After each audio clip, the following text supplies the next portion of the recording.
Le ministère de l'Éducation nationale et les syndicats ont échangé hier sur la question de la nouvelle grève lancée par la COSEFSI mardi. Qu'est-ce qui ressort de cette rencontre? Nous le saurons tout de suite. Et puis la Côte d'Ivoire mène la finale de la deuxième édition de la Coupe UFOA Dames face au Nigeria, 1-0, mais le match n'est pas terminé. Bonsoir et bienvenue dans le 19h. 6 ministères de l'Éducation nationale et syndicats veulent sauver l'année scolaire 2018-2019. La rencontre d'hier semble avoir accouché d'une souris. En tout cas, en ce qui concerne les revendications, tutelle et syndicats ne parlent pas le même langage. La ministre de l'Éducation nationale évoque une solution trouvée et des points d'accord sur certaines revendications. Les syndicats, quant à eux, estiment que leurs revendications n'ont pas été prises en compte. Sangaré nous en dit un peu plus. Face à face, syndicats du secteur de l'éducation et ministère. Sur la table, les conclusions des travaux de l'atelier de Grand Bassam tenus les 10, 11, 12 et 13 avril dernier. Il avait planché sur les 3 grandes questions objets des revendications.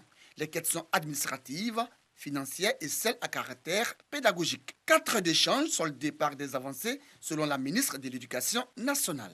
En ce qui concerne les revendications à caractère administratif, à la suite d'échanges fructueux, nous avons pu nous accorder sur des points qui sont effectivement réalisables, des points qui peuvent être satisfaits, non seulement à notre niveau, mais aussi au niveau du ministère de la fonction publique, ministère que nous avons contacté. Et ce ministère nous a effectivement donné l'assurance que ces points de revendication pouvaient être satisfaits. Si la rencontre s'est tenue dans une ambiance conviviale, pour la COSEFSI, Coalition Secteur Éducation Formation de Côte d'Ivoire, une des plateformes syndicales à l'origine des grèves incessantes qui minent l'école ivoirienne depuis le début de l'année, les préoccupations principales restent en suspens, notamment celles relatives aux finances. Nous n'avons pas noté de volonté réelle du gouvernement d'aller à la résolution de nos problèmes. Le destin des enseignants de Côte d'Ivoire se trouve entre leurs propres mains. Cependant, nous, directoires, nous restons fermes dans notre conviction de conduire le mouvement que les enseignants de Côte d'Ivoire voudront bien nous confier. Nous appelons le gouvernement à aller un peu plus vite pour que le climat soit plus rassurant avant d'aller aux examens scolaires. Parce que nous comprenons certainement sa démarche, mais sa démarche n'est pas rassurante. Les discussions se poursuivent afin de trouver une issue favorable à cette crise. La COSEFSI entend se réunir en Assemblée générale le mercredi 22 mai pour décider de la suspension ou non de son mot d'ordre de grève lancé le 14 mai dernier. Le jeune musulman face au défi de l'entrepreneuriat, c'est la thématique développée lors de la 3e édition de la tribune d'échange Inspire-toi de mon parcours qui vise à mettre en avant des modèles de réussite. Nous, Sangaré et Edouard Delazer, ont rencontré des jeunes qui évoquent les défis de l'entrepreneuriat. Le jeune musulman face au défi de l'entrepreneuriat, thème de l'édition 2019 de la tribune d'échange Inspire-toi de mon parcours. Une tribune qui veut inciter les jeunes musulmans à la culture entrepreneuriale. Invité du jour, Mohamed Lamine Bakayoko, un jeune au parcours atypique, chef d'entreprise, prix d'excellence du meilleur entrepreneur jeune et grand prix CGESI Academy en 2015. 2 heures, c'est le temps qu'il aura fallu aux conférenciers pour partager sa riche expérience avec les jeunes qui ont effectué nombreux le déplacements. Quand on fait ce métier-là, le plus dangereux même, c'est de penser qu'on a réussi. Parce que dès que tu penses qu'on a réussi, c'est synonyme du fait que tu vas commencer à lever les gardes et autres.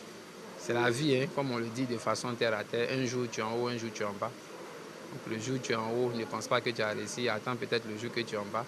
Prépare même le jour que tu es en bas pour mieux rebondir, quoi. C'est un grand avantage pour nous.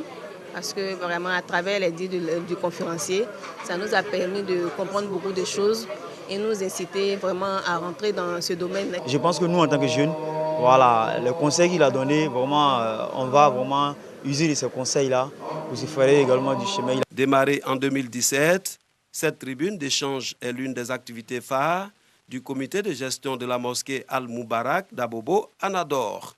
Elle vise à mettre en exergue des modèles de réussite sociale. Aujourd'hui, on a la tendance de voir des gens pour dire que non, on ne peut pas devenir comme ça. On ne peut pas atteindre ce niveau-là tant que tes parents n'ont pas d'argent, des riches. Non. Nous avons réfléchi à mettre cette tribune d'échange-là pour pouvoir inciter la jeunesse musulmane à Dabobo et en Côte d'Ivoire en général pour vraiment travailler. Pour dire vraiment un homme n'est pas avec la recherche. Donc on doit travailler, on doit étudier et pour que la communauté musulmane, on ait des cadres dans l'avenir. Le comité de gestion de la mosquée Al-Moubarak, initiateur de cette tribune d'échange, se veut une force de proposition et d'action au service de la communauté musulmane et de la société tout entière.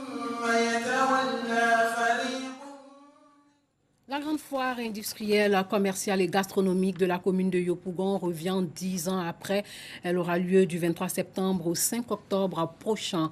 Cette année, l'accent sera mis sur le volet social, le thème de la 18e édition, une réconciliation vraie pour le boom économique ivoirien. Le reportage de Dangui Dangui. La foire industrielle, commerciale et gastronomique de Yopougon-Figayo revient après plus d'une décennie d'absence. L'édition 2019 du Figayo aura lieu du 23 septembre au 5 octobre prochain. Tout le monde sait que la Figayo, c'est une affaire de Yopougon. Tout le monde sait que depuis sa création, ça a été la seule et grande tribune où à la fois il y a l'économie, où à la fois il y a l'industrie, et à la fois il y a la gastronomie. Donc je lance un appel à Yopougon encore pour dire à la population de Yopougon de venir s'approprier sa chose. Avec pour thème une réconciliation vraie pour le boom économique ivoirien, l'édition 2019 du Figayo promet de booster l'activité économique de la commune de Yopougon et de faire la part belle au social. Tout le monde sait qu'à Yopougon, il y a l'Institut des aveugles et puis il y a la pouponnière de Yopougon. Donc tout cela, nous avons réfléchi, nous avons dit que c'est vrai qu'au-delà de l'amusement, au-delà de l'économie, au-delà de l'aspect festif, il faut aussi penser à ces personnes-là. L'Union des journalistes de Yopougon, UJIOP, est le maître d'œuvre du Figayo 2019, dont le lancement officiel est prévu pour le 14 juin prochain. Parlons de cette dédicace de l'œuvre de Afisiata Karamoko Dosso, Bernard Dadié, le géant de la littérature ivoirienne. Cette œuvre de 38 pages revient sur la vie de l'auteur, ses combats, ses victoires, une littérature pour enfants qui leur donne une vue d'ensemble de qui était Bernard Belin Dadié. Dangui Dangui revient du Palais de la Culture de Treichville où a eu lieu la dédicace. Au milieu de l'étalage de livres à l'intérieur du Palais de la Culture de Treichville ce samedi, un livre pour enfants attire particulièrement l'attention de nombreux adolescents, parmi lesquels Raïssa. Depuis longtemps, je sais que Bernard Dadié, c'est un grand écrivain ivoirien. Et je nourris l'envie, en secret, l'envie de connaître mieux sur lui. Et quand j'ai vu cette œuvre, j'ai vraiment eu l'envie de l'acheter. Je me lave partout, je veux lire, j'aime juste lire. Et puis j'ai vraiment envie de moi aussi d'écrire mon histoire dans ce livre. Je veux vraiment moi aussi recevoir des prix comme Bernard Dadié. Les enfants ne sont pas les seuls à se faire dédicacer ce livre avec en couverture un visage bien connu des Ivoiriens. Des parents l'achètent également pour leurs enfants. Avec tout ce qui se passe aujourd'hui, la mondialisation et tout ça, on a tendance à perdre un peu nos racines. Mais je pense qu'avec Bernard Dadié, il y a cette prise de conscience-là, il y a ce retour-là aux sources. Et voilà pourquoi je voudrais qu'on encourage les enfants à lire Bernard Dadié, à chercher à le comprendre. Que je vois aujourd'hui une jeune fille qui fait revivre Bernard Dadié pour la prospérité, mais je ne peux que m'intéresser pour permettre, comme on appelle, à la jeune génération de suivre.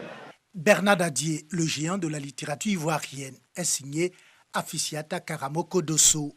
La source d'inspiration de l'auteur, la vie, le parcours et les combats de Bernard Dadié. Je pense que Bernard Dadié le mérite. Il mérite pour ce parcours 100 ans, 103 ans je dirais sur Terre, c'est énorme. Et en 103 ans, Bernard Dadié a traversé les moments charnières, les époques charnières de la Côte d'Ivoire, à savoir la colonisation. Il a vécu la colonisation, il s'est battu, il a œuvré pour l'indépendance de la Côte d'Ivoire. Et si vous vous souvenez, la célèbre marche des femmes de Grand Bassam, Bernard Dadié fait partie des 8 détenus. Avec ce livre, l'auteur veut mettre le géant de la littérature ivoirienne à la portée des enfants afin de leur donner une noble source d'inspiration. Les enfants doivent comprendre que la culture est importante. Bernard Dadié était très attaché à sa culture. La preuve, n'a pas hésité à dépeindre son environnement à travers sa pièce assez bien déhilée qu'il a d'ailleurs révélée à cette époque-là et qui a été jouée sur les Champs-Élysées. Bernard Dadié a œuvré aussi pour l'égalité entre les Africains. Il faut être fier d'être ivoirien, fier d'être africain et ça c'est très très important. La dédicace de Bernard Dadié, le géant de la littérature ivoirienne, a eu lieu à cette 11e édition du Salon international du livre d'Abidjan, SILA 2019, qui se tient au Palais de la Culture de Treichville. En sport, la Côte d'Ivoire et le Nigeria se battent en ce moment même pour la coupe du tournoi UFOA B Dames lors de la finale au stade Champrou de Marcory. La Côte d'Ivoire mène le match face au Nigeria 1-0. Espérons que le score soit favorable aux Éléphantes à la fin du match. Et puis la Guinée est disqualifiée pour fraude sur l'âge de 2 de ses joueurs. Du coup, les Lionceaux du Sénégal des U17 se retrouvent au mondial de la catégorie. Une décision du jury disciplinaire de la Confédération africaine de football. Selon le jury de la CAF, la Guinée est non seulement exclue du tournoi organisé en Tanzanie, ses résultats obtenus durant cette CAN sont annulés. Cette décision empêche le vice-champion africain de représenter le continent à la prochaine Coupe du Monde FIFA U17 prévue au Brésil du 5 au 27 novembre. Les 2 jeunes joueurs du Sili national épinglés dans cette affaire sont interdits de toute activité liée au football pour une période de 2 ans et la Guinée a également suspendu des éditions 2019 et 2021 de la CAN U17 en vertu des textes de la CAF et la Fédération nationale de football sanctionnée d'une amende de $100 000. Le pays est aussi contraint de rendre les médailles d'argent qui lui ont été décernées lors de la finale perdue face au Cameroun. Au Soudan, les discussions entre le Conseil militaire au pouvoir et les leaders de la contestation vont reprendre demain dimanche après une pause de 72 heures. La communauté internationale a appelé vendredi à une reprise immédiate des pourparlers pour parvenir à une transition vraiment dirigée par les civils. Le secrétaire d'État américain adjoint chargé de l'Afrique, Tibor Nagy, a réuni des représentants de l'Union africaine, de l'ONU, de l'Union européenne, de la France, de l'Allemagne, du Royaume-Uni et de la Norvège afin de coordonner les efforts pour encourager les partis à trouver un accord le plus rapidement possible sur un gouvernement intérimaire. Des milliers de civils fuient des combats entre l'armée congolaise et des milices de la province du Sud Kivu dans l'est de la République démocratique du Congo. Leurs maisons ont été incendiées et pillées. Ces déplacés se trouvent dans le territoire de Fizi, le fief d'un ex-officier de l'armée congolaise qui avait déserté l'armée régulière pour défier l'ex-président Joseph Kabila. Ils sont 25 000. Et puis dans le nord de la Tunisie, les potières de Sejnan façonnent des pots, plats et poupées comme au temps de la préhistoire grâce à des techniques transmises de mère en fille et des matériaux récoltés dans les vallons environnants, un savoir-faire maintenant reconnu par l'UNESCO. De mère en fille, elles se transmettent l'art ancestral de la poterie, travaillant avec les mêmes argiles blanches et rouges récoltées dans les collines. En 2018, l'UNESCO a ajouté cette poterie à sa liste du patrimoine culturel immatériel de l'humanité. J'ai appris la poterie quand j'avais 12 ans. J'ai commencé par être bergère, mais après, je me suis passionnée pour ce métier. J'ai pu faire vivre ma famille et je n'ai jamais demandé d'aide à personne. Quand j'ai appris que notre poterie avait été inscrite à l'UNESCO, j'ai ressenti plusieurs joies. La joie qu'elle soit désormais connue mondialement, la joie que désormais les gens nous respectent et connaissent nos poteries. Nous pouvons être fiers. Du jus de plante et un bout de bois sont utilisés pour décorer les poteries. Ces objets-là possèdent donc cette seconde fonction qui est la beauté du décor. Et c'est ce qui a fait, je dirais, même après les mutations socio-culturelles que la Tunisie a connues depuis plus d'un demi-siècle, c'est ce qui a fait la pérennité de cette poterie. Ce type de poterie, qui remonte à 3500 ans avant Jésus-Christ, a perduré sans grand changement technique ni esthétique. Voilà, c'est tout pour ce soir. Merci de nous avoir suivis. Portez-vous bien.